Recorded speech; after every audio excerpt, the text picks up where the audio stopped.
Olá, seja muito bem-vindo, seja muito bem-vindo. Eu sou Carlos Araújo e esse é mais um episódio do ComexCast, o podcast que fala de gestão, tecnologia e dos bastidores do comércio exterior. Hoje a nossa gravação é no estúdio da Fornex, uma gravação presencial, e o tema hoje é sobre a internacionalização de empresas. Empresas que precisam buscar o exterior, empresas que não estão só em busca de exportação, e hoje a gente tem uma convidada aqui muito especial, que é a Laís Santana. Laís é empresária, empreendedora, trabalha com produtos in naturas. Eu ia falar só sobre gengibre, mas não é só de gengibre. Então, o nosso bate-papo de hoje é como a empresa que ela administra foi para o exterior. Na mesa, digamos assim, uma bancada fixa e tripla, está comigo Claudenir Skauser. Claudenir é CEO da Conexus Consultoria. A Conexus é uma empresa que fornece soluções em comércio exterior. Já ele vai falar do que ele oferece ao mercado. E Jarbas, posso chamá-lo de contador, né? Exatamente. Contador, empresário e sócio da Contotax, que é uma empresa de consultoria. Então é uma alegria muito grande a gente estar aqui presencial e não mais na tela do computador, online, né? Esse evento que passou a ser permitido. E Laís, muito obrigado por você estar aqui e fazer esse bate-papo com a gente, né? Por nada. É um prazer compartilhar esse bate-papo sobre comércio exterior com pessoas tão importantes no comércio exterior capixaba, né?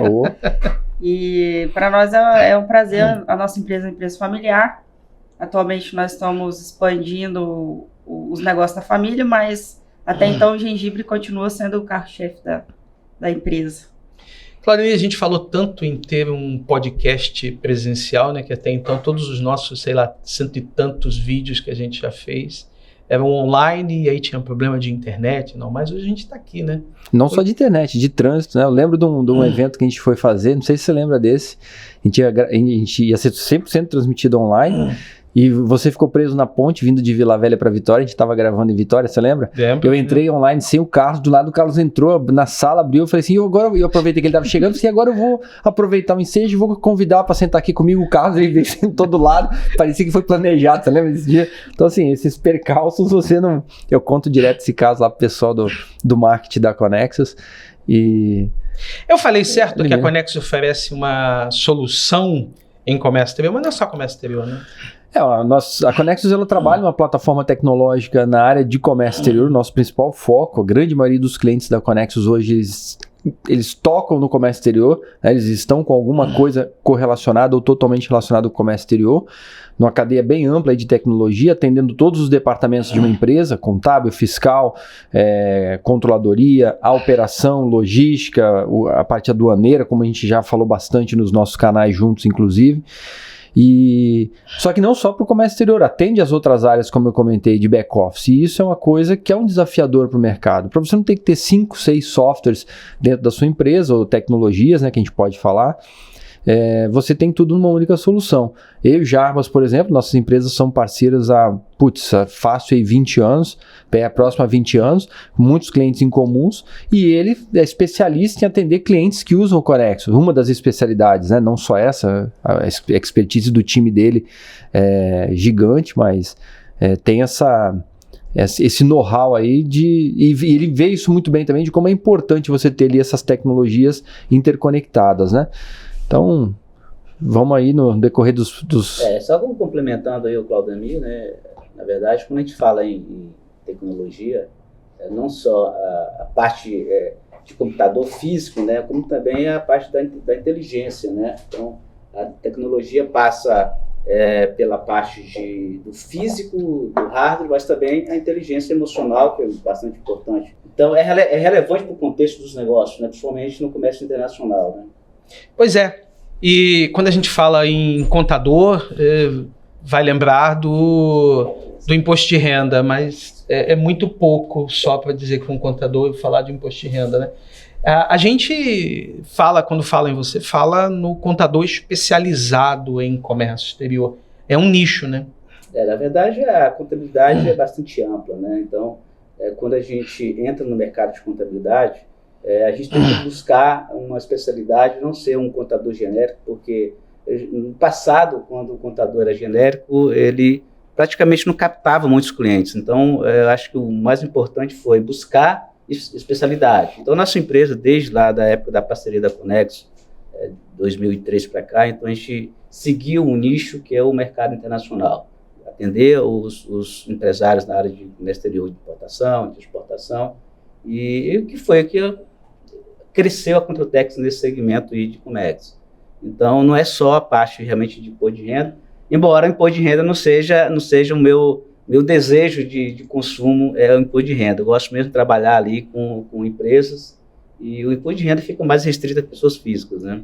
Pois é, esse nosso bate-papo é sobre gestão, tecnologia e comércio exterior, e é o que a gente vai trazer aqui nesse episódio e nos outros, é para falar para empresas e empresários efetivamente ir além do que pode ser o nosso dia a dia. Mas hoje a gente quer falar de exportação, e a Laís está aqui para falar de exportação.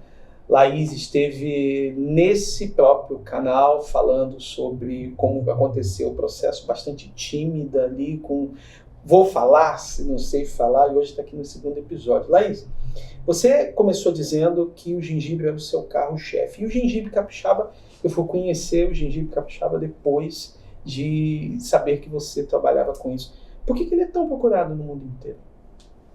Então, ainda tímida, no segundo episódio. Eu não sou uma especialista da área, né, mas a minha família trabalha com gengibre, especificamente o meu pai há 20 anos, né, desde o ano 2000, 22 anos.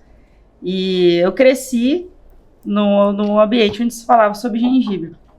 E o que a gente sabe de característica, já tive a oportunidade de viajar, de conversar com os clientes, de receber os importadores na empresa, isso é um grande privilégio. E o que a gente escuta comentarem é sobre o baixo uso de agrotóxico, que é uma característica do nosso gengibre aqui, mesmo porque essa cultura, ela não...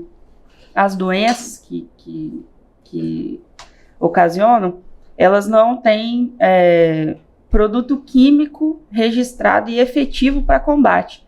Então, se não resolve, não se aplica. Se aplica, sim, alguns produtos, mas o uso e o consumo é baixo. Então, muitas famílias até produzem sem o uso de nenhum químico.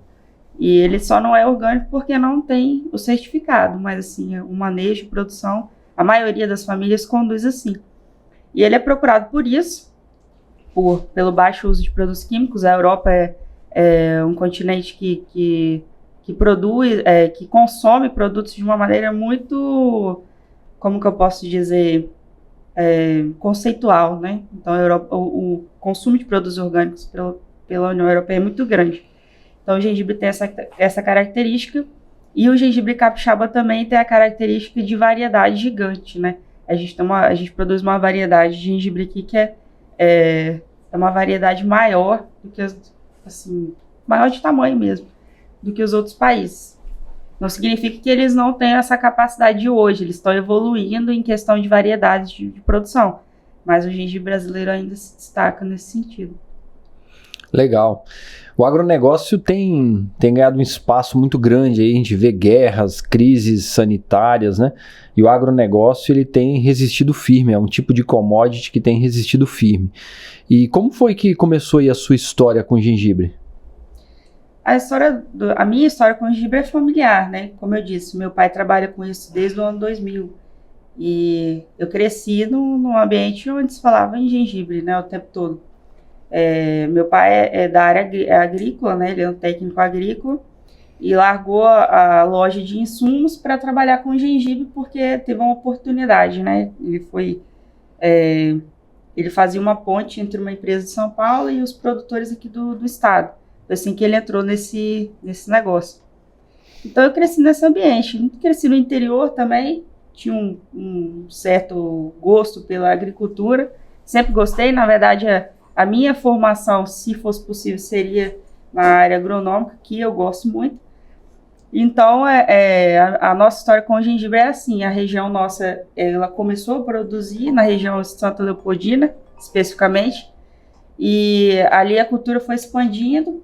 Essa cultura, na verdade, ela não iniciou no Brasil, no Espírito Santo, ela iniciou no estado de Santa Catarina e São Paulo. Ela migrou para cá, E aí deu certo. E o estado foi, ano após ano, se tornando, ganhando escala na produção, né? A gente já teve os altos e baixos de produtividade. Mas hoje o Espírito Santo é o maior produtor de gengibre do Brasil. Nossa. E isso é expressivo, né? Então, isso cresceu na nossa região. Meu pai já estava inserido no negócio. E aí eu substituí a agronomia por uma faculdade de comércio exterior. Foi mais ou menos assim. Então, Laís, hoje o Brasil é o maior produtor hoje de alimentos, né, do mundo, né? E qual a participação hoje do gengibre hoje no mercado internacional na commodity de alimentos? Então, especificamente o mercado de gengibre, o Brasil tem uma participação forte, mas assim, por exemplo, ele não é o maior exportador de gengibre do mundo. Ele deve estar figurando hoje ali na 4ª, 5ª posição dos maiores exportadores, né? Mas ele tem, o gengibre brasileiro, ele tem um histórico de valorização, assim, por mais que, por exemplo, a China é nosso concorrente principal, assim como de outros, enfim, quase todos os produtos, né? É o maior exportador de gengibre. Mas o gengibre chinês não tem a nossa qualidade. Então, o gengibre brasileiro ele sempre figurou na frente, né? Em questão de preço. Um exemplo, se a China tivesse $10, o brasileiro era 14, enfim. Ele estava sempre mais valorizado no mercado do que o chinês. Por mais que não sejamos, assim, os maiores produtores e exportadores do mundo, né?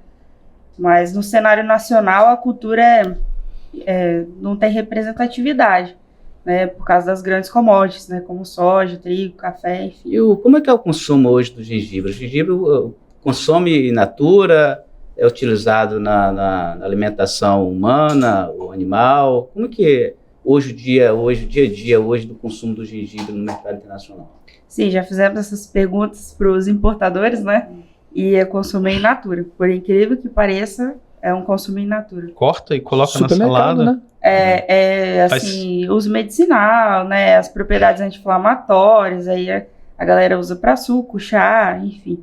Interessante. Para drinks, né? Tanto que o pico de consumo desse produto na Europa é no inverno, que é utilizado para xarope, chás, enfim, infusões, né? Mas é um produto que, aí falando por mim, não conhecia, não consumo, não está no meu dia a dia, não está no esquema, mas é um produto que se exporta e você já falou que tem valor agregado, né? Como é que foi esse processo de internacionalização desse acordou e disse eu quero vender esse negócio lá fora, ou isso tem uma oportunidade? O começo é sempre muito mais fácil. Olhar hoje a sua trajetória, alguém pode dizer, foi fácil. Mas lá atrás, como é que você se atinou para dizer eu preciso buscar o mercado lá fora? O meu pai ele atendia essas empresas exportadoras, né, desde o início, quando ele entrou quando ele fez a ponte de contatos entre essa primeira empresa em São Paulo e os produtores aqui. Com o passar dos anos, foram entrando novas empresas e ele também fazia esse comércio, essa captação de produto para essas empresas. E aí, com o passar dos anos, foi surgindo a vontade de exportar. Poxa, eu carrego container, eu faço todo o trâmite aqui de carregamento desses produtos, né? Por que não exportar? Então, esse desejo foi nascendo, né? Com o passar dos anos. Foram surgindo algumas empresas na nossa região aqui, até mesmo para parceria, propondo algumas parcerias para ele. Ele fez algumas parcerias com essas empresas exportadoras que não deram certo. E o tempo foi passando. E nisso, quando chegou a minha vez de escolher uma faculdade, na verdade, eu escolhi a agronomia. Por um imprevisto que aconteceu, eu não consegui fazer. Eu falei, pai, então vou fazer comércio exterior, ver se eu consigo adquirir algum conhecimento que possa agregar nessa situação, já que você quer exportar direto, quer captar clientes, quem sabe eu não consigo adquirir algum conhecimento que possa agregar nesse sentido. E aí, eu fiz a faculdade em 2009, formei em 2012, foi, né, o tecnólogo. E aí já trabalhava com ele durante a faculdade, né, na administrativa. E aí ficou alguns anos que a gente ficou com o projeto parado. Em 2015 eu procurei uma trade aqui em Vitória, fizemos uma exportação com eles. A gente recebeu um importador e ele já tinha a operação, queria comprar um container. Fizemos através de uma trade. E aí eu comecei o projeto, né, em 2015. Falei, vamos então adequar, vamos estruturar a parte legal, vamos habilitar a empresa, vamos começar a estruturar a operação em si, né? E também a captar os clientes lá fora, fazer certificação, toda a parte legal que era necessário para a gente acessar o mercado. Foi em 2015 a gente começou esse projeto, mas a vontade já tinha há muitos anos. Mas vocês não plantam? Hoje não, mas já plantamos também. Meu pai já plantou. Em situações de restrição de produção, ele já plantou em parceria com alguns produtores, sim. Hoje não mais. Nosso negócio não é mais plantar, nosso negócio é comércio. Mas é interessante, porque todo mundo vê o exportador como alguém que precisa verticalizar o processo inteiro, ter o controle da produção, ter o controle da logística, ter o controle comercial. Vocês estão a partir da fase 2, né? O comércio e a logística. A produção, vocês controlam, mas não plantam, né? Quando se fala de um produto industrializado, talvez isso se aplica melhor, né? Agora, quando você fala em plantio, aí são negócios muito distintos, né? Pode se encaixar, como a gente tem diversos exportadores que plantam seus próprios produtos e exportam, ora atende o mercado interno conforme for mais vantajoso. Mas no nosso caso, a produção de gengibre ela é voltada para exportação. O mercado interno tem um consumo muito baixo. Então, se a exportação não consome, não demanda, o produto boia no mercado. Aqui. A gente fala, quando fala de exportação, a gente tem acho que todo mundo que acompanha a gente aí que trabalha também com exportação de agro ou até de outros produtos, mas o agro ele tem uma essência da pericidade do produto, né? Sim. Ele é perecível, então você tem um risco a mais, né, de qualidade, de uma série de outros fatores, porque é um produto que você tem que ter um controle rigoroso de qualidade. Então você compra e exporta, como você comentou aqui. Automaticamente seu negócio está ligado a uma margem e você tem um detalhe, você compra em reais, imagino eu, né? Sim. E vende na moeda lá do seu cliente, em euro, dólar, enfim. Essa oscilação de mercado com essas questões dos desafios atuais da logística, do frete muito caro, como que você faz para manter margem, para controlar isso e continuar competitivo esse gengibre lá no exterior? A questão da moeda é uma questão relativa, né? A empresa pode optar por fazer um hedge cambial e tentar segurar essa oscilação. Isso é uma questão financeira, né? Que a gente tem que decidir como vai fazer, se vai assumir o risco ou vai assegurar. Então, isso é uma questão mais ligada à área financeira. Como está agora, oscilando demais, seria o mais prudente a se fazer, né? Agora, a questão logística, geralmente a nossa exportação é FOB. Então, quem assume é lógico que se o frete estiver muito caro, ele vai, vai limitar a minha margem FOB, né? Então, assim, a gente busca para o cliente, mesmo sendo FOB, a gente busca no mercado as melhores condições de frete, para que esse frete não cause prejuízo na minha margem. Porque se o mercado vende o produto lá fora a X, eu pagando 10 mil ou 20 mil de frete, ele vai continuar apertar sua pagando margem. X, ele vai apertar minha margem. Exatamente. Então, a gente trabalha aqui sim, mesmo sendo FOB, mesmo eu não sou o contratante e o pagador do frete, mas eu trabalho sim em busca de condições melhores para não apertar minha margem e também para eu conseguir disponibilidade de equipamentos, né? Pois então você presta um serviço que naturalmente, que contratualmente não era necessário, né? Você vai atrás das melhores oportunidades logísticas, que é para ele lá fora não ter esse trabalho ou ter menos e aproveitar essas oportunidades. É porque teoricamente, sendo FOB, a gente deveria receber a reserva e embarcar a carga. Mas, assim, a gente sabe que na prática isso não funciona, né? Então, a gente faz o serviço. Laís, além da Europa, que acho que é o principal consumidor hoje do gengibre, né? Quais outras regiões que são potenciais consumidores hoje do gengibre? Do gengibre brasileiro, a gente fala hoje em Europa, e essas empresas importadoras, elas estão, a maior parte delas... Tem algum país específico? Ou... elas estão concentradas na Holanda, né? Devido ao porto de Rotterdam e as facilidades. Então, assim, essas empresas que são distribuidoras, elas estão concentradas ali. E a maior entrada é por esse porto. Não significa que eu não faça esporadicamente, vamos supor, uma carga para Itália, uma para Portugal. Mas, via de regra, até essas empresas desses países vizinhos recepcionam as cargas em Rotterdam. Então, além da Holanda, a gente fala também num grande mercado que é os Estados Unidos. Hoje, a nossa empresa não opera nos Estados Unidos, é muito esporádico, mas nós temos grandes empresas brasileiras que já estão com filiais em Miami que recepcionam essas cargas lá. Então, são essas duas entradas, né?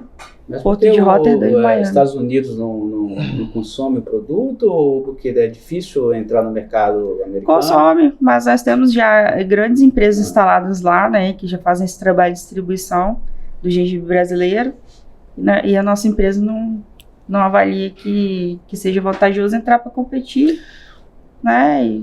O mercado americano é difícil. É igual do granito, por exemplo. O pessoal do granito, que é também o Espírito Santo é divisa de Bahia, Espírito Santo e Minas acho que é o polo de produção, né? Muitos exportadores, em função da inadimplência americana, que ela também, às vezes a gente acha que tudo é lindo quando você vende para os Estados Unidos, não tem só flores. Ele tem ali eles tiveram um desafio que é a questão da dificuldade da parte de recebimentos. Então eles começaram a abrir os próprios negócios lá fora, eles exportam para eles mesmos e acabaram desenvolvendo negócios lá fora. E eu acredito que o agro seguiu muito esse modelo também nesse mercado americano. Creio eu que seja por isso, né? Pode ser, mas a gente, hoje a gente tem um concorrente que não figurava tão forte e vem se posicionando, é o Peru. O Peru tem uma produção de gengibre orgânico que vem crescendo, assim... Certificado. No mesmo ritmo da produção brasileira, só que eles têm uma produção orgânica. E o Peru, ele entra com a safra na mesma época do gengibre brasileiro. E o Peru é muito mais próximo dos Estados Unidos do que o Brasil, né? Então, assim, o gengibre peruano está fazendo um grande estrago em relação a preços no mercado mundial, assim. Mas nos Estados Unidos também. Ainda pode ir pelo Pacífico, tem mais oportunidades. É um gengibre de perfil diferente do nosso, mas é um gengibre que está tomando o mercado. Existe o gengibre não orgânico? Existe mercado para o não orgânico? Ou todo gengibre exportado é orgânico? Não, o nosso gengibre, via de regra, é convencional, que a gente fala, né? Que não é orgânico. Mas, assim, a gente o brasileiro já começou a se movimentar no sentido da certificação. A gente já tem gengibre orgânico certificado para os principais certificados internacionais. Mas o Peru, via de regra, é orgânico, quase 100% orgânico. Então, assim, mas a variedade de gengibre deles é diferente da nossa. Mas eles estão, assim, por questões de preço também, numa competitividade desleal, até, digamos, né? É mesmo? Uhum. Pois é. E desde 2020, para não dizer... estamos em 2020, parte 3, né? Quase isso, né? Já, né? 2020, parte 3, né? E desde 2020 que a gente está enfrentando problemas logísticos, e notadamente a falta de container. Embarcava-se por Vitória, porque esse é um produto que precisa ser refrigerado, embarcava-se por Vitória, depois embarcava-se pelo Rio de Janeiro, e na atualidade nenhum dos dois tem container refrigerado para fazer isso, e só Santos. Como é que você enfrentou esse desafio e continuou a exportar? Porque impacta no preço gigantescamente, né? Você que vem de fora, você tem que botar lá em qualquer um dos 3 lugares pelo preço contratado, né? Sim. É complicado, assim. A gente tem, assim, um histórico de cenário, né? O gengibre brasileiro, via de regra, a gente exportava pelo Porto do Rio de Janeiro. Era o porto que nos atendia aqui. Embarque de rota direta, né, sem transbordo. Então era o porto que nos atendia, porque Vitória sempre teve transbordo. Então os exportadores... Isso leva mais ou menos uns 7 dias. Uns 7 dias a mais. Então, por via de regra, os exportadores utilizavam o Rio para os portos da Europa, Oriente, etc., e Salvador para alguns portos dos Estados Unidos, por causa do tempo de trânsito e tal. Então, o que aconteceu com essa crise de equipamentos, né, que foi muito mais forte no ano passado, a ponto do armador chegar e falar que não tinha equipamento, né? A safra de fruta, a gente tem notícia que exportadores de fruta perderam um percentual considerável de fruta porque não tinha equipamento. Então, a gente enfrentou isso muito forte em maio do ano passado, né? A gente fazia contato com os armadores, eles viravam pra gente e falavam assim, não tem container, eu não tenho equipamento. Terrível isso, imagina. Então, qual que foi o procedimento imediato? Vai procurar prestador de serviço no mercado, os agentes de carga, os armadores todos, direto e indiretamente através dos agentes de carga. Agente de carga que a gente nunca trabalhou, a gente bateu na porta deles, e aí, você tem contrato? Isso, tem contrato? Todo mundo. E virou uma loucura. Tinha semana que eu tinha 3 containers para embarcar, eu tinha 10 bookings. E aí, tem container? E você tem container? E o outro? Aí você tem que administrar o caos, né? Aí a gente teve que administrar o caos. Teve semana de você sair solicitando a liberação aos débitos e verificando qual daqueles que tinha equipamento. Porque às vezes algum agente de carga tem um contrato melhor do que o outro, e naquela semana ele tem algum cliente que declinou, e aí ele tem um sobrando no contrato dele. Enfim, foi mais ou menos assim. E o seu cliente via isso tudo porque é um problema mundial, não é um problema do Brasil, não é um problema da Laís, da sua empresa, do seu negócio. O cliente entendia isso bem, participava, ou ele só pressionava? E na verdade eles entendiam, tanto que eles reduziram as compras do gengibre chinês por conta do tempo de trânsito e dos preços do frete do gengibre chinês que explodiram. Frete que custava $3.000, 4, 5 mil, passou a custar 15, 18, 20 de gengibre da China para a Europa. E o tempo de trânsito praticamente dobrou. Aí o que aconteceu? Eles voltaram para o Brasil, porque aqui os fretes, mesmo que estavam com uma certa disparada de preço, uma dificuldade de equipamento, ainda os fretes aqui estavam bem mais atrativos e o tempo de trânsito também. Então eles se voltaram as compras para cá, né? Então, foi uma oportunidade, então? Foi uma oportunidade, por mais que o mercado não estava excelente, mas assim, mesmo em meio à dificuldade, foi uma oportunidade. Deu para vender lenço no meio da choradeira ainda, né? Agora, assim, se você... eu vejo que algumas pessoas podem estar ouvindo a gente, podem estar ligadas ao agronegócio e no mercado local.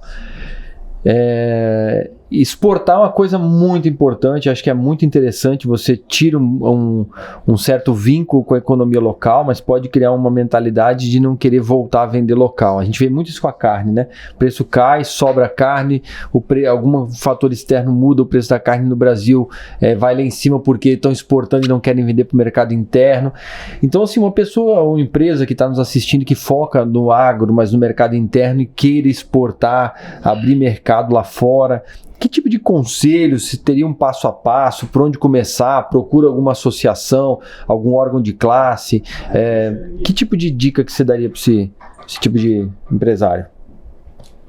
Então, sobre essa lógica de mercado interno e externo, tem que ocorrer primeiro uma pesquisa de preços no seu mercado-alvo. Igual eu estava falando, pode ser que o mercado interno te remunere melhor do que o externo. E aí você vai fazer o quê? Você vai vender mais barato lá fora porque você quer exportar? Não, porque você não é bonzinho.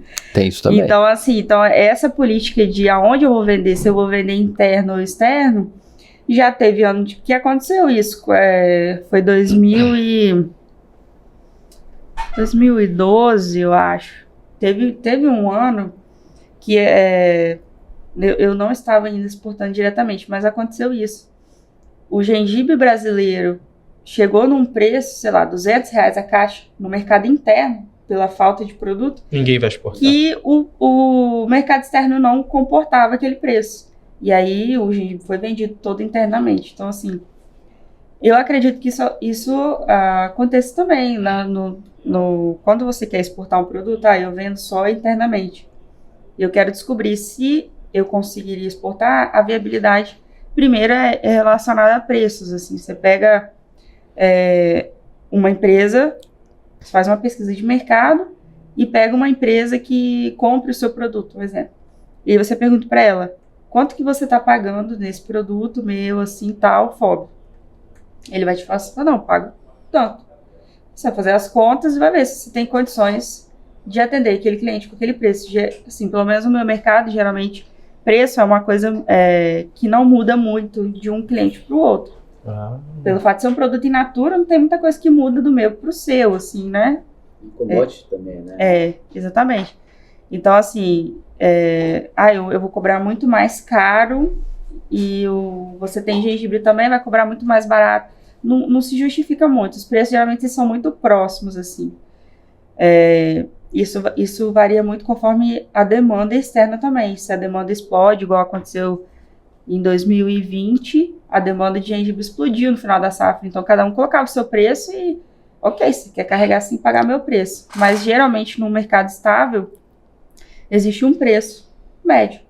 E aí você tem como saber isso também através de alguns bancos de dados. Até mesmo o governo tem alguns bancos de dados gratuitos que você vai lá, coloca a sua NCM e aí você vai pegar o histórico de exportações. Aí vai estar a unidade de medida estatística, no meu caso é quilo, e o valor em dólar FOB total. Aí você pega e divide.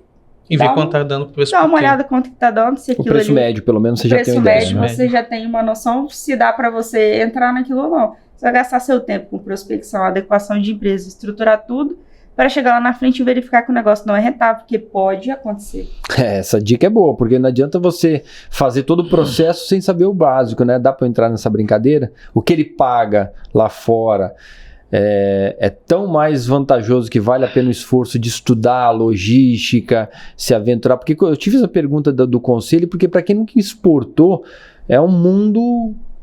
Parece simples, né? Não, eu já importo, eu compro do AliExpress, eu importo. Putz, não tem nada a ver. Importação. Isso é pessoa física fazendo uma compra. Até uma importação, mas não tem nada a ver com o que a gente debate de uma importação, exportação formal. Não é no nível empresarial. Então, buscar um cliente lá fora, para o cara que está no campo principalmente, lógico que tem a geração nova que já tem mais acesso à informação, isso o cenário tem mudando, a gente sabe disso, tem vindo gradativamente evoluindo. Sim. Mas pro cara do campo ainda fala, cara, eu não falo nem outra língua. Na Holanda, mas tá, o holandês fala inglês, beleza, mas como que eu busco um cliente? Eu vou falar direto com o supermercado ou eu falo com um distribuidor? Por isso que eu te fiz a pergunta dos conselhos, de como abrir mercado, como identificar, né, a oportunidade. Que não é só a ponta final, o produto vai sair do campo e chegar até lá fora. Qual o padrão que esse cara exige lá fora, as regras sanitárias do outro país para esse produto entrar, a forma de acondicionar o produto no container. Putz, é um universo, né? É um universo de coisas, mas a primeira viabilidade é financeira. Tem como, né? Como é que eu vendo esse produto aqui? Como é que eu vou ter que vender ele lá? Viabilidade financeira. O mercado paga o esforço que eu vou ter que fazer para poder me adequar, para poder estruturar a empresa, né? E, enfim, isso de um produto in natura, né? Que a gente também requer alguns investimentos, né? Não é só pegar o gengibre na roça e exportar, não. Tem alguns investimentos que a gente tem que fazer voltados para a área de mitigação de riscos, de qualidade, essas coisas. Então, são os investimentos não é? caros. Então, não é só como saiu de lá, né? Não. E, assim, existe uma grande ilusão com a exportação. É o que eu acabei de falar. Pode ser que o mercado interno esteja te remunerando muito melhor e você tenha menos trabalho, menos despesa. Menos risco. Exatamente. Mas empreender no Brasil é muito difícil, né? Hoje nós temos aí um índice de mortalidade das empresas no Brasil. Hoje o empreendedor ele não se prepara, né, para empreender, né? Eu acho que tem uma lição a observar isso, né? Mas assim, falando sobre o campo da gestão do negócio, né? Porque a parte prática, né, comprar, vender, colocar no container, exportar, receber, isso aí tem empreendedores que fazem com os pés nas costas, mas quando a gente fala em gerir uma empresa, qual a importância que você dá para a gestão financeira de um negócio? Porque precisa capacitar, você foi capacitado para gerir a sua empresa financeiramente? Qual a sua experiência que você tem e que você pretende alcançar para os próximos anos aí da sua empresa? Assim, a princípio não, né? Quando a gente começou era tudo muito, muito novo. Mas de imediato, eu fui atrás de uma capacitação financeira, né? Fiz uma pós-graduação na área financeira, auditoria e controladoria, que eu julgo que é fundamental, porque o financeiro, como você mesmo acabou de dizer, é o coração da empresa, né? Então, se você sabe alguns conceitos básicos de finanças que pode parecer complexo, mas não são, tem alguns conceitos muito básicos que são fundamentais. A gente costuma falar que faculdade não é tudo, mas é 100%. Tem alguns conceitos que você aprende que se aplicam na prática, sim. E, de princípio, eu estava muito envolvida na operação, estruturar a operação, toda a parte de certificações do agronegócio também, a gente conduziu. Por ser uma empresa familiar, essas atividades se concentraram muito, né, em mim e mais alguém que estivesse disponível na empresa. E a gente precisou, sim, fazer uma adequação da parte de gestão, compra de ERP, né, que depois a gente identificou a necessidade de controle, principalmente porque quando se trata de exportação, não existe venda sem nota, né, então você tem que também fazer uma análise tributária, né, qual que é o regime tributário, você tem que avaliar qual que vai se encaixar melhor no seu tipo de atividade. Então, todo esse conhecimento que eu também adquiri na prática, mas também precisei estudar para poder estruturar melhor, entender melhor das coisas, né? Então, é fundamental, sim. Eu acredito que se a gente tivesse esse tipo de educação, até mesmo de base nas escolas, no ensino médio, enfim, a gente não teria tanta mortalidade, como você falou mesmo, das empresas, porque muitas vezes são conceitos básicos, né? São princípios de separar contas pessoais da empresa, coisas que são básicas, mas que, infelizmente, se a pessoa não fizer uma faculdade, se ela não fizer um curso, ela não vai saber, né? Então, a gestão financeira é essencial, sim, nas empresas. Que, inclusive, deveria ser base curricular, né? Sim. Hoje, quando a gente fala em educação financeira, praticamente a gente só vai aprender sobre educação financeira quando a gente já está empreendendo. Na verdade, deveria ser no início. Mas né? não só para como empreendedor. Por exemplo, todos nós um dia fizemos a faculdade, se formamos e começamos a ganhar o nosso dinheiro, certo? Como poupar? Em que investir? Você está falando desse tema aí curricular, que até foge um pouco do tema aqui do nosso bate-papo, mas só para fazer esse raciocínio. Cara, é uma coisa que eu faço sempre na Conexus, eu convido empresas de investimentos para palestrar para os funcionários. O que é uma renda fixa? O que é uma renda variável? Para ajudar o cara a se planejar. Pode ajudar ele a poupar. Por que do poupar? Como poupar? O seu investimento você põe ali, você esquece, ele vai sempre render igual? Não, você tem que sempre estar revisando isso. Empresa não é diferente, né? Exatamente. Você tem sempre que estar olhando. A regra do ano passado pode não valer esse ano. O ano passado eu não fiz hedge, não quer dizer que esse ano você não vai ter que fazer hedge, igual ela comentou. Putz, está num momento que tem que fazer, não faz sentido.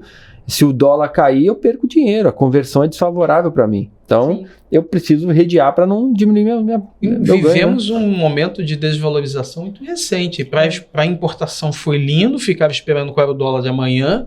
Para exportação, terror. Eu tinha que ter fechado antes de ontem, e não deixar isso para amanhã. E aí o empresário precisa se preparar, né? Eu acho que o mercado internacional, por tratar de moedas diferentes, né? E aí estamos suscetíveis, né, à oscilação da moeda internacional. E conhecer um pouquinho de finanças é importante, né, Luiz? Pois esse inclusive é o nosso papel aqui com esse podcast. E já temos que... Né? O papo aqui já nos lembrou que a gente tem que trazer alguém especialista aqui de finanças e moedas. Exatamente. Laís, quais foram os maiores desafios na exportação? Porque todo mundo acha que ou é achar o cliente, que é ou identificar o cliente, ou é fazer a operação, e agora a gente já está discutindo grana. O que você olhou assim e falou, nossa, se eu não resolver isso aqui, isso não avança? Então, desafios são muitos desafios, porque, por exemplo, vamos começar pelos importadores. Nesses anos que a gente tem de experiência, né, desde 2015, lidando diretamente com eles, muitas vezes você tem uma carteira de cliente naquela safra. O meu produto é sazonal, minha safra é junho a dezembro. Ok. Eu tenho uma carteira de cliente que eu estou trabalhando nessa safra. Na próxima safra, pode ser que, sei lá, algum daqueles clientes ali que eu tenho na minha carteira, eu nem vou trabalhar com ele mais, ou eu me desentendi com ele, ou esse está satisfeito comigo. E eu vou ter que trabalhar com outro.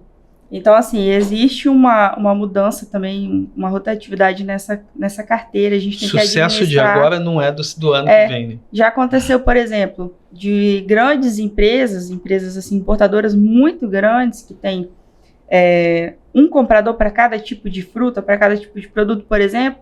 Eu trabalhei numa safra com aquele comprador, aí ele foi mandado embora.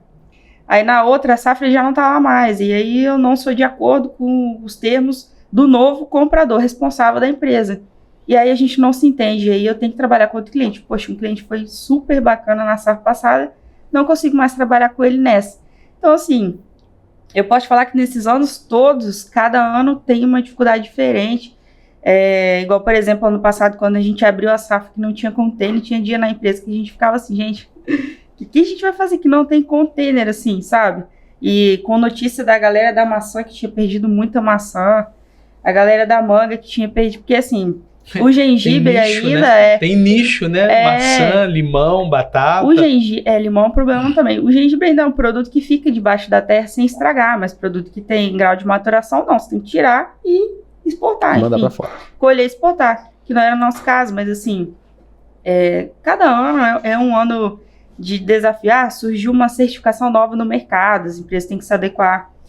Certo tipo de ativo de produto não pode conter nas análises, aí você tem que fazer um trabalho com o produtor e explicar isso aqui. Então, enfim, pelo menos no meu mercado, cada ano é um ano e são muitos desafios. Não sabe o que vai acontecer no ano que vem. São muitos desafios. Vou fazer uma pergunta sobre tecnologia, que é a minha área, né? Quais tipos de demanda você tem hoje no seu negócio por tecnologia? Eu ia fazer várias perguntas sobre tecnologia, eu vou tentar condensar numa só.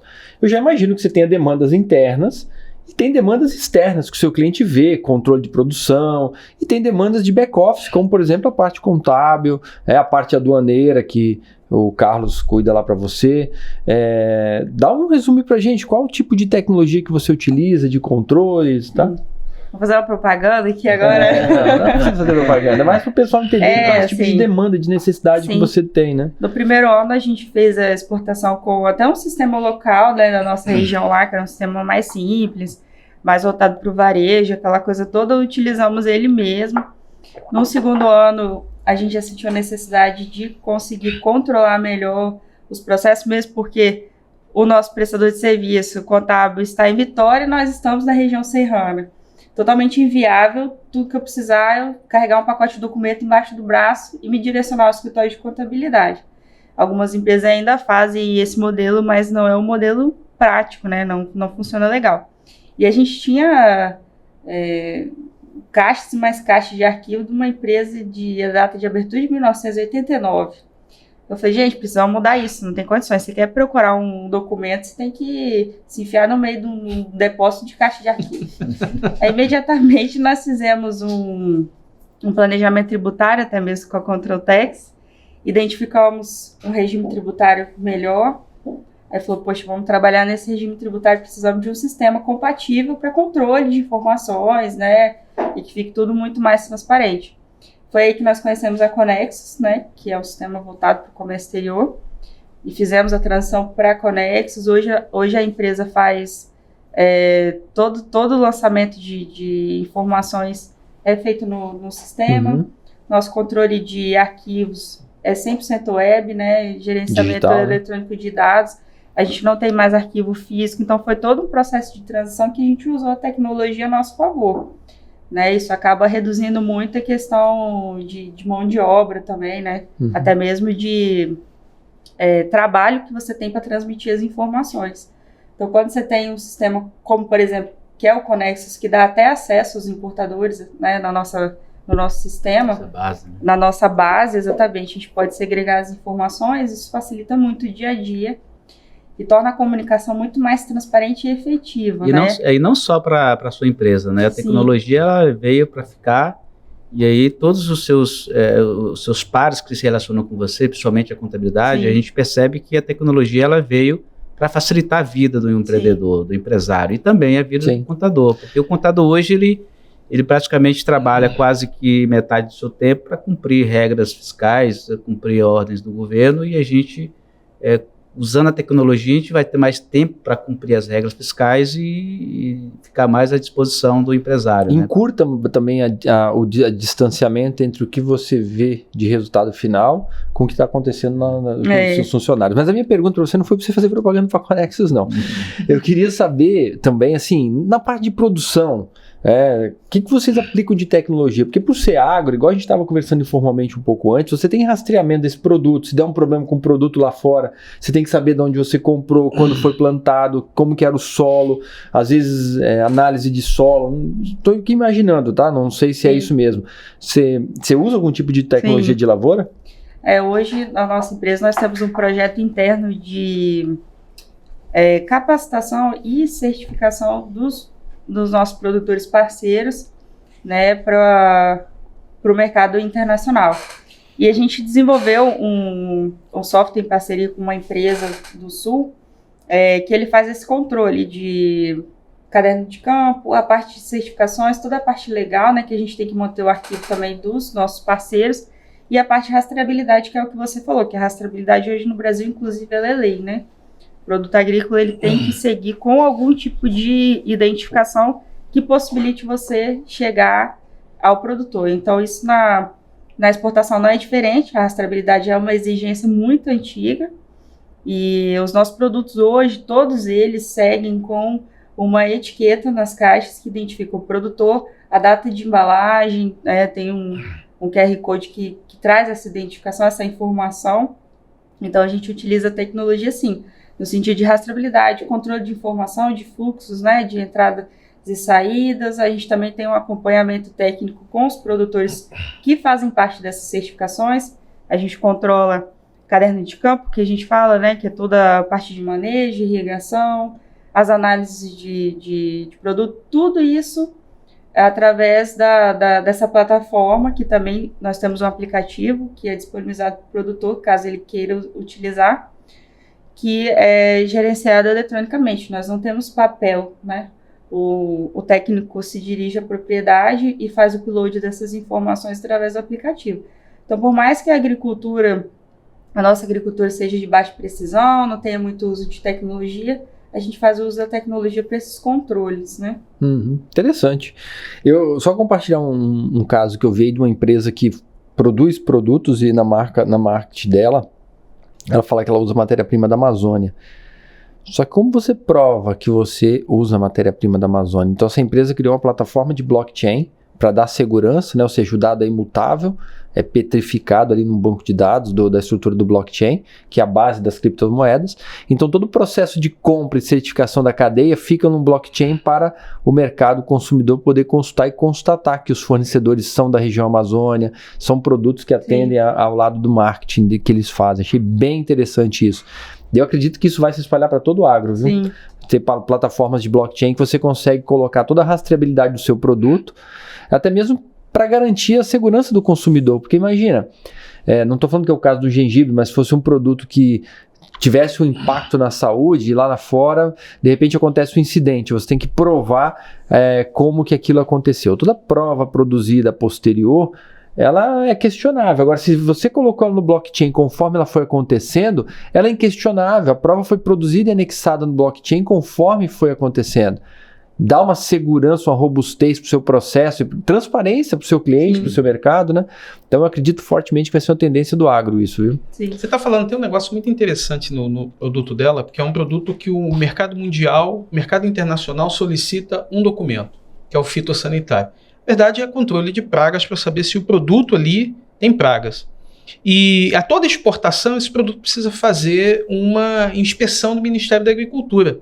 E o que o Ministério da Agricultura faz? Abre as caixas e a primeira coisa é a detecção se tem algum tipo de larva, viva ou não, seca ou não, nos arredores, no chão, principalmente, e depois nas caixas.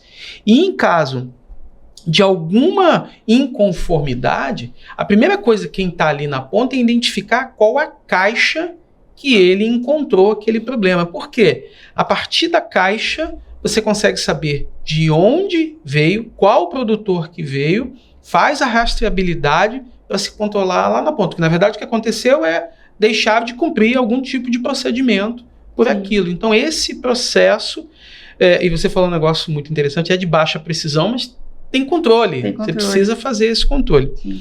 E aí, eu sei que você tem uma certificação que é a certificação Global Gap. Uma certificação que até conhecer a sua exportação, eu sequer sabia que existia. E podemos dizer que ela abre mercados, porque não são todos que têm. Sim.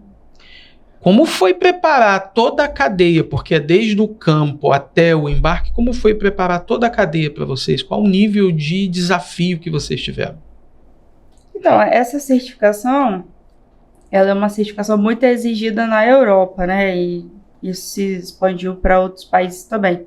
A certificação nada mais é do que uma certificação de boas práticas agrícolas, assim como algumas outras certificações, ISO, enfim. São certificações de boas práticas. E ela segue alguns conceitos, digamos assim, e a gente teve que filtrar isso para a cultura do gengibre e verificar o que se aplicava, o que não se aplicava devido à agricultura familiar, né, e estabelecer um diálogo com os produtores a partir disso. Nós fizemos com alguns produtores, mas ainda a gente tem uma necessidade de abranger essa certificação para toda a cadeia de fornecedores, entendeu? Porque essas boas práticas, elas não só abrem mercado, elas também ajudam o produtor a se profissionalizar, a adequar algumas coisinhas na sua propriedade, que vai facilitar a vida dele, que vai trazer segurança até mesmo para o trabalho, né?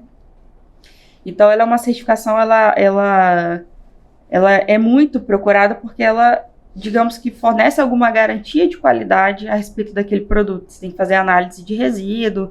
Quando se faz a colheita daquele produtor que é certificado, a gente faz umas análises de resíduo, a gente analisa a água da propriedade dele, a gente analisa o solo, a gente analisa meio de transporte, higienização de máquinas, se ele lava o produto na propriedade, aonde ele lava, se a estrutura está adequada, se a gente tem algum tipo de objeto perfurante, alguma coisa assim que possa oferecer riscos. A gente fornece EPI, fornece kit de primeiros socorros, adequa estoques de defensivos.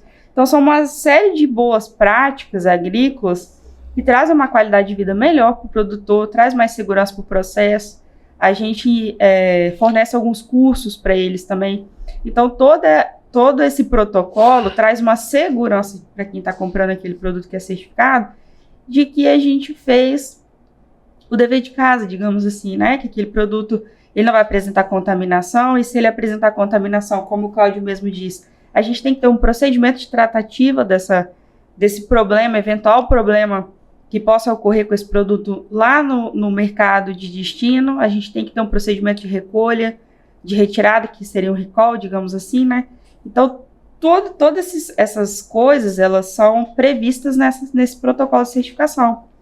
E hoje esse protocolo, ele não engloba somente a propriedade, ele também pega o intermediário, que seria, no caso, o packing house, né? Se o produtor não tem, no caso, seria a minha empresa também auditada, não só a produção.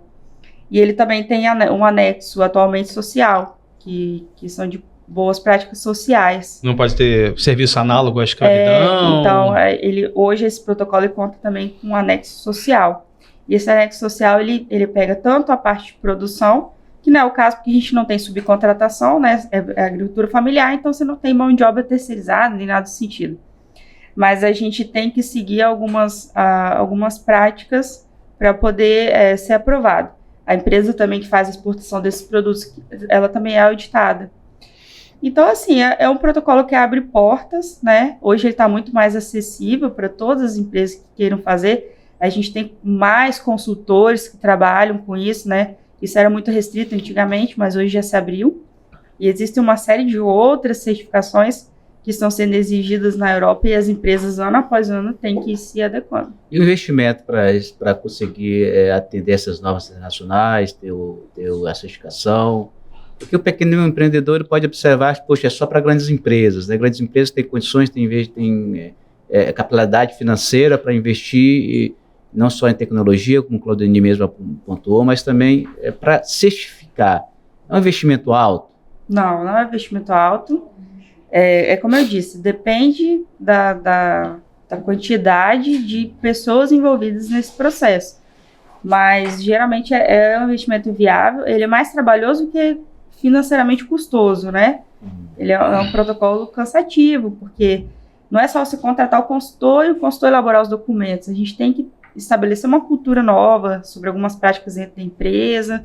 A gente tem que fornecer alguns cursos para os empregados, para os produtores. Então, assim, eu costumo avaliar que algumas pessoas falam, é só papel, é só documento. Não. Mentalidade. É realmente mentalidade. Aí os outros protocolos de ISO, por exemplo, também trazem isso. Uma mentalidade nova, uma cultura nova, se estabelecem procedimentos, se estabelecem protocolos novos dentro da empresa, e isso agrega, como que eu posso dizer, culturalmente a qualquer instituição. Eu acho muito válido. Não é financeiramente custoso. E traz retorno, assim, a curto e longo prazo na cultura mesmo, na maneira de gerenciar as coisas dentro da empresa, né? Você não planta, você já disse, na atualidade. Atualmente você não planta. Mas todo esse processo da certificação que traz boas práticas para quem está produzindo, abre portas ao produto que você está exportando e precisa inserir aí uma mudança, tanto de mentalidade, em algum nível, você já disse aplicativos, softwares e até de como a pessoa vai fazer gestão, também de inovação. Esse processo todo é gerenciar a cadeia de ponta a ponta. Isso foi um desafio para vocês ou aconteceu naturalmente? Não foi um desafio porque nós não somos uma empresa estrangeira que se acampou. Nós estávamos acampados e internacionalizamos, né? Foi diferente. Então, assim, nós estamos instalados na região, né? Eu sou nativa da região. Então, assim, para nós não é uma dificuldade esse relacionamento. Porque isso estreita relacionamento com a cadeia de produção. Né? A gente faz um trabalho voltado, é diferente de uma trading que antigamente ia lá, comprava a mercadoria do meu pai sem saber o que tinha dentro do container e exportava. Interessante essa mentalidade. Nós não somos uma trade, você está dizendo, nós somos muito mais do que isso. Né? Nós somos nativos, né? A gente faz um trabalho voltado. Nós já temos alguns eventos assim, que nós já fizemos de trazer pesquisadores da Embrapa para cobrir alguma necessidade técnica de combate de pragas e doenças. Nós já fizemos eventos totalmente gratuitos, custeando o curso de primeiro socorro, saúde e segurança no trabalho. A gente recentemente teve uma agenda com o governo do estado também, o órgão de desenvolvimento rural, para poder fazer o quê? Fazer um trabalho de base, né? Profissionalizar os nossos produtores para que a gente consiga atender a demanda do mercado internacional. Tem bastante tecnologia aí, Claudenir. Tecnologia embarcada. E parece que é pouco, né? Ouvindo falar assim, é muito controle, é muito risco, né? A parte alimentícia não é... Estamos chegando ao fim já, vamos encerrar aí com ela. Você quer falar mais sobre alguma coisa sobre tecnologia? Não, acho que a gente abordou legal, né? Eu tenho uma pergunta para a Laís. Na verdade, é uma curiosidade, né? Embora eu trabalhe aí com importadores, exportadores, mas quando a gente fala em comércio internacional, sempre remete à ideia de que você tem que falar mais de uma língua, né? Além de falar o seu idioma de origem, você também tem que desenvolver e falar outro idioma. Laís, e qual o desafio que você encontrou nesse mercado internacional em relação a ter que falar outro idioma? Você fala fluentemente outro idioma? E até cultura também, né? Exatamente. Culturalmente, então, como foi... complementando você falando, uma mulher negociando com um mercado que... Você conhece outro que seja exportador no gengibre? Não. Como foi isso? Então, a língua, o inglês, propriamente dito, é um facilitador, né? Se você fala fluente, se você compreende, se você escreve muito bem, te facilita muito, não só no comércio exterior, mas como em muitas outras áreas. Mas, assim, eu não falo fluente. Eu falo inglês de Joel Santana. e assim, eu comecei o meu negócio partindo do princípio de que eu preciso entregar um produto de qualidade e eu não preciso falar inglês fluente. Ora, se eu tenho um produto de qualidade, você me compra eu falando inglês fluente ou não. Inclusive, uma curiosidade, né, antes da pandemia, no final de 2019, nós visitamos uma gama de importadores na Holanda.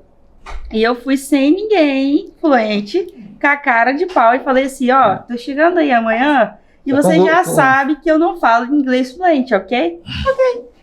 reunião, almoço, inglês e Joel Santana, ó, fluindo. Mas não é parente não, né? Laís Santana e Joel Santana não tem nada a ver. Tem isso, né? Laís Santana. Minha filha, e o negócio fluiu. Então, assim...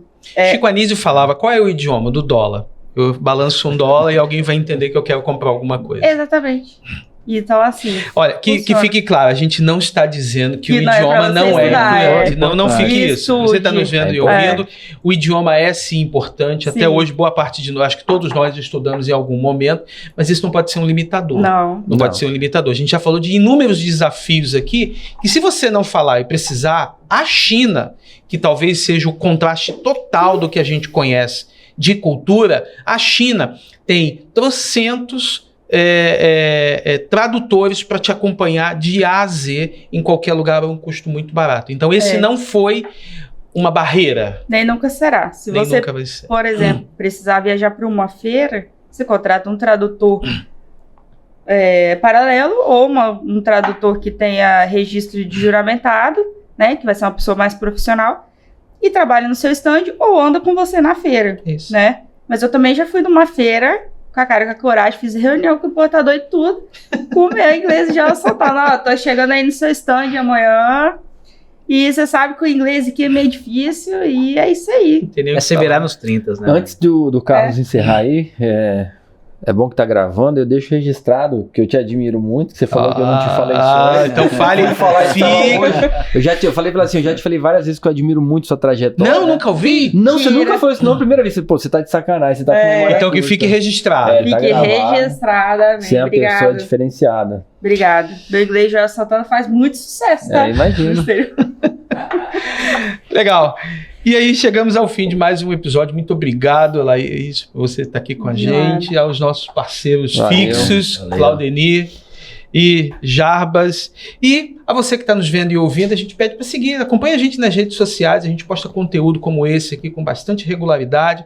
Siga o Instagram da Conexus, siga o Instagram da Control Tax, eu falei Tax, não, Control Tax, do Comex Blog, da Routine também, todos nós estamos nas redes sociais. E Santanas, estamos no LinkedIn, damos muita atenção ao LinkedIn, damos muita atenção ao Instagram e Facebook. Vocês não tem Facebook? Não, Facebook eu já não tenho mais ninguém no Facebook. Eu tenho o Facebook para fazer os anúncios, que aí é o Facebook Business. Então nos acompanhe lá, porque a gente tem conteúdo como esse toda semana, num estúdio bonito como esse. O primeiro episódio gravado no estúdio, a Laís está aqui. Muito obrigado. E a gente está sempre procurando conteúdo, então a gente lê os nossos comentários. Se você entrar lá para xingar, a gente não vai ler que você está xingando a gente. Mas você vai ler. Você vai ler. Eu vou ler, mas não vou responder, não vou considerar isso aí. Se você quiser deixar um comentário, se você quiser mandar uma mensagem para a gente com um tema, alguém que a gente possa entrevistar, é só mandar que a gente fica de olho e vai aproveitar. Beleza, galera? Valeu. Obrigado. Até mais e até um próximo episódio. Até mais.